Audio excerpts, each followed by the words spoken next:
just want to be in that energy for a while. Feels good, doesn't it, coming here together? Well, welcome to Friendship Sunday, where we celebrate the importance of friends. And that's why our vision and mission statement all state words like, you are not just accepted, but celebrated just the way you are. Isn't that a good feeling to be somewhere? I always say when I came to Unity, I found my tribe, like-minded people. You know, most of you know my youngest sister is Down syndrome, and she's, only 5 years younger than I am, so she's an adult now. But when she was younger, she could feel that she was different, and she could feel that some people were uncomfortable around her because she was different. And so one year for her birthday, I got her a wall plaque of Snoopy and Woodstock. Y'all remember Snoopy and Woodstock? And the words on the plaque said, "A friend likes you just the way you are." And she could always feel people that accepted her just the way she was and knew who her true friends are. And like I said, that's the way I felt the first time I came into a Unity church. Oh my goodness, I had no idea. These people are just like I am. And I went to the bookstore, and the books there were the books that I'd been reading. I thought, wow, my tribe, my tribe. And my two closest friends that I've had for over 30 years, they live in other states. I don't get to see them very often, but we connect by phone or by Zoom or emails, and we pick up just where we left off. They have been my friends since I met them at Unity Village so long ago. And we support each other on the spiritual path. One is a licensed Unity teacher, and the other one is a Unity minister. And someone once described those spiritual friends like logs on a fire. If you take one log and put it on a fire, it won't be able to sustain the flames very long. But if you put a couple logs on a pile, the flames will continue. They will support each other in that fire, that light. And that's how soul friends feel. People that you meet and have this connection, lifetime after lifetime. And you're always there for each other. And you see the best in each other and accept the worst in each other, right? A true friend accepts even those parts of you that aren't real pretty. Unity began way back with Charles and Myrtle Fillmore. Interesting that the Daily Word would speak of them today, because they started this organization by meeting with friends.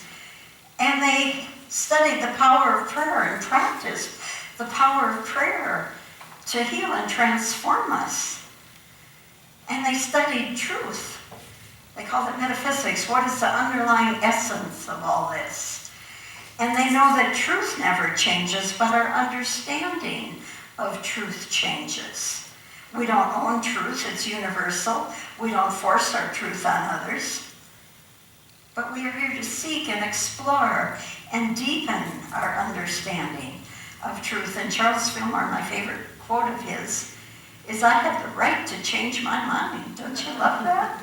I have the right to change my mind. The more I grow and expand my consciousness, oh wow, I see this differently now. I get it in a deeper way now. Jesus relied on his friends. He had many friends, many disciples, the 12 apostles. Not to mention Mary Magdalene, that's a whole nother talk someday, some Sunday, all right? And metaphysically, we know his 12 disciples represented the 12 qualities of the Christ. And we draw to us friends and people that reflect those qualities that we hope to strengthen in ourselves. A fun exercise someday is to write down the people that you admire the most, and what are the qualities that they each have that you admire, and those are the qualities you're here to strengthen in yourself. It's a wonderful, fun exercise to do. Now, we don't think of Jesus as having favorites, but he did have his 3 best forever friends, Peter, James, and John. And they went with him on all important stories. And metaphysically, of course, when we read scripture, we look at, well, everything's consciousness. What is that in me? What every person, place, or thing is an aspect of my consciousness. So if we look at Peter, James, and John, they represent faith. Peter represents faith, James represents wisdom, discernment, and John represents love. Again, all aspects that Jesus really needed to strengthen in his journey of what he was here for. And so each individually, we take Peter first, representing faith. Do not your friends have faith in you, even when you lose faith in yourself? I know I have my friends. We always say we're here to give each other that 5-minute whine. I'll call, and she's there for me. Lifts me back up, has faith in me, even when I lose it in myself. Stands by me in faith, no matter what life struggle I'm going through. And then there's James, wisdom and discernment. We have to discern. Do you ever have any people who call them your friends, but they're toxic and they bring you down? Friends are like thoughts. They either lift you up or bring you down. So we have to discern who we keep close to us. And our thoughts, metaphysically, thoughts, our friends are our thoughts. And thoughts can be toxic too. We say we have boundaries with toxic people, but we let toxic thoughts into our minds all the time. Am I the only one that has that trouble?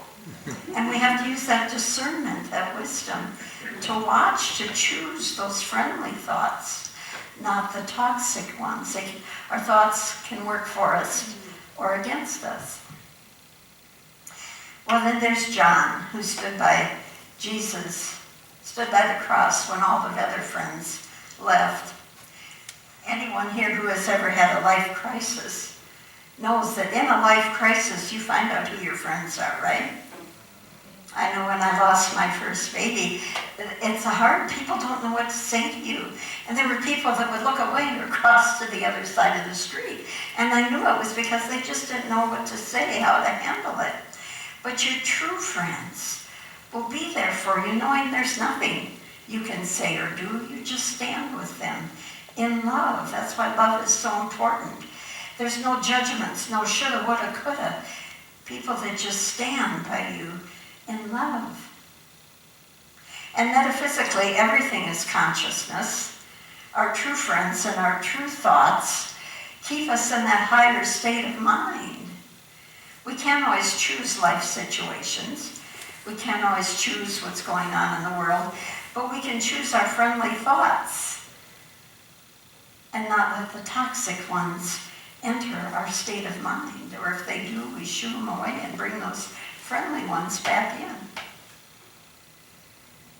We all know our closest friends can be honest with us, can't they? Even if we don't like what they're saying, we can accept it from our true friends. Sometimes we get lost, and our true friends will bring us back. Sometimes people even push our buttons, do they not? And they're just touching those wounds in us that need healing.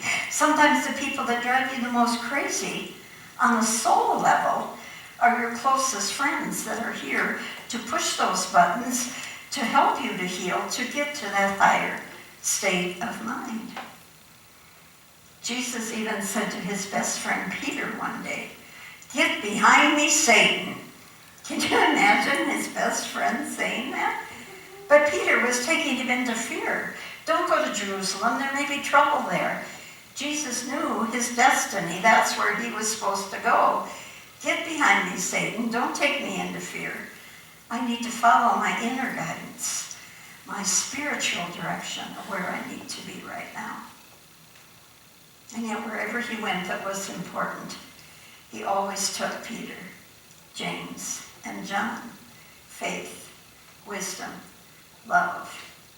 And he took his three best friends when he went into the experience of transfiguration. And his friends supported him, as all our friends do, in our transforming into light, into that higher state of mind. The story's in Luke 9. Now Jesus took with him Peter, James, and John, and went up on the mountain to pray. And while he was there, while he was praying, the appearance of his face changed and his clothes became dazzling white. Transfiguration. He was transformed into the light being that he is and that we all are, and that we all will eventually be transformed into. And do we not need friends to help us with that? I know I can't do it on my own. So in the book, Your Hope of Glory by Elizabeth Sam Turner, she took this story and said, he, meaning Jesus, attained such a high state of consciousness that light shone from him and about him. Transfiguration is always preceded by a change of mind. But first we need to realize that it is possible for us to be transfigured, as well as to understand the law by transfiguration is brought about. We have to understand the natural universal laws that will take us there. She went on to say, it's by any statement of truth that exalts the spiritual realms of the mind, instead of taking us down into the muck. It exalts the state of mind. And Jesus was lifted up by his three best friends forever, Peter, James, and John. Faith, wisdom, and love. And the funny thing was at this transfiguration, it's an interesting story to read. He had two other friends that showed up that were from a whole different generation, a whole different time frame. Back in the Old Testament, they'd long been on the other side. Moses and Elijah. What were they doing there? That was a whole different lifetime, a whole different time frame. But you see, our friends on the other side is just as much a part of us as our friends on this side. And they can help us just as much as our friends on this side. In the story, metaphysically, we interpret it, what is that in my state of mind?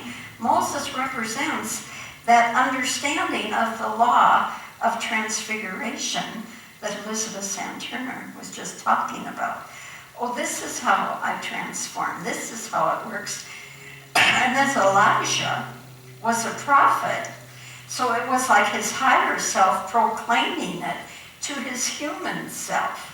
And as we open to our higher self, our divine nature, by whatever you call that presence, we are always guided to how this works, to become that light, to be more divine than human. And you can connect with anyone. We believe in the one presence, one power. That means we can connect with anyone on this side or the other side whenever we need a little help from our friends. I did an exercise one time where I asked a question and I wrote down like 10 people I would want to hear the answer from. Some were famous people like Norman Vincent Peale or Jesus. Some were my best friends. Some were my parents. And I connected with each one in consciousness, connected with their energy, and I wrote the answer to that question from that state of mind that was theirs. And it was interesting as I went back and read the answers, each one sounded exactly like what that person would have said to me. We are one presence, one power. And we have friends on this side and on the other that are there for us always when we make that connection. Well, I can't leave without my favorite friend story. And I believe I might have told it before, but you're stuck with an old lady for a minister, so I'm going to repeat myself. Besides, it's my favorite story. I started this message by talking about my sister who's Down syndrome. And she's had a fascinating life because my parents, back then you had a fight to get school started for them. And so she had a group of friends that went to school together. They started the first school in our location where we lived in Minnesota. And then they ended up working together because as they were too old for school, they went into jobs. So they ended up working together. And then as they got older, the city that we grew up in had a group home, and they all went into the first group home together. And so she's had her soul friends that have been with her since she was very young. And like I said, she's had a very blessed life, but that's not what the story's about. The story's about when my dad passed on. And we had a typical wake. And it wasn't an Irish wake, so it wasn't quite as joyful. It was just a typical wake where we were all standing around, nobody knows what to say, and everything's sort of serious, and everybody's kind of looking at their shoes. And all of a sudden, Linda and her group home friends came in to the wake. It was so wonderful because she and her friends are so honest and so loving. And they went up to the casket and looked at my dad, and the one guy says, "Oh, gee, what happened? What happened? Oh, gee, I'm so sorry. Oh, that's awful." And then they went around to all of us, "Oh, gee, we're so sorry." And they started hugging everybody. And they kept saying, "Oh, gee, we're so sorry." And the room was transfigured into light. Suddenly we were all joyous and loving and laughing, and the whole room was transfigured. That's what friends are for. That's what friends are for. And so in Unity, we welcome people of all faiths and philosophies. We're all studying and seeking the truth in all things. And we have a right to change our mind. We have the right to believe what we want. But the best testimonial I think we can have as a Unity Church is when people come in and say, "Wow, I feel so at home here. I'm so glad I found you. Like-minded people." That's what friends are for. Am I right? That's what friends are for. So let's take this idea into our heart of all the friends that we hold so dear and love. They are with us forever, lifetime after lifetime, on this side or the other. We stay in that connected place because we are all a part of the one presence, one power. And we draw to us all those that would support us on our spiritual journey. We draw to us all those who reflect those qualities of the Christ that we're hoping to strengthen here in this lifetime. And we bless each other in this room right here, right now, as friends, as a soul connection that we carry with us. We behold the Christ in you. Please behold the Christ in us. And we pray this with gratitude and love and joy in the deepest nature of the living Christ. And so it is, so it truly is. Amen.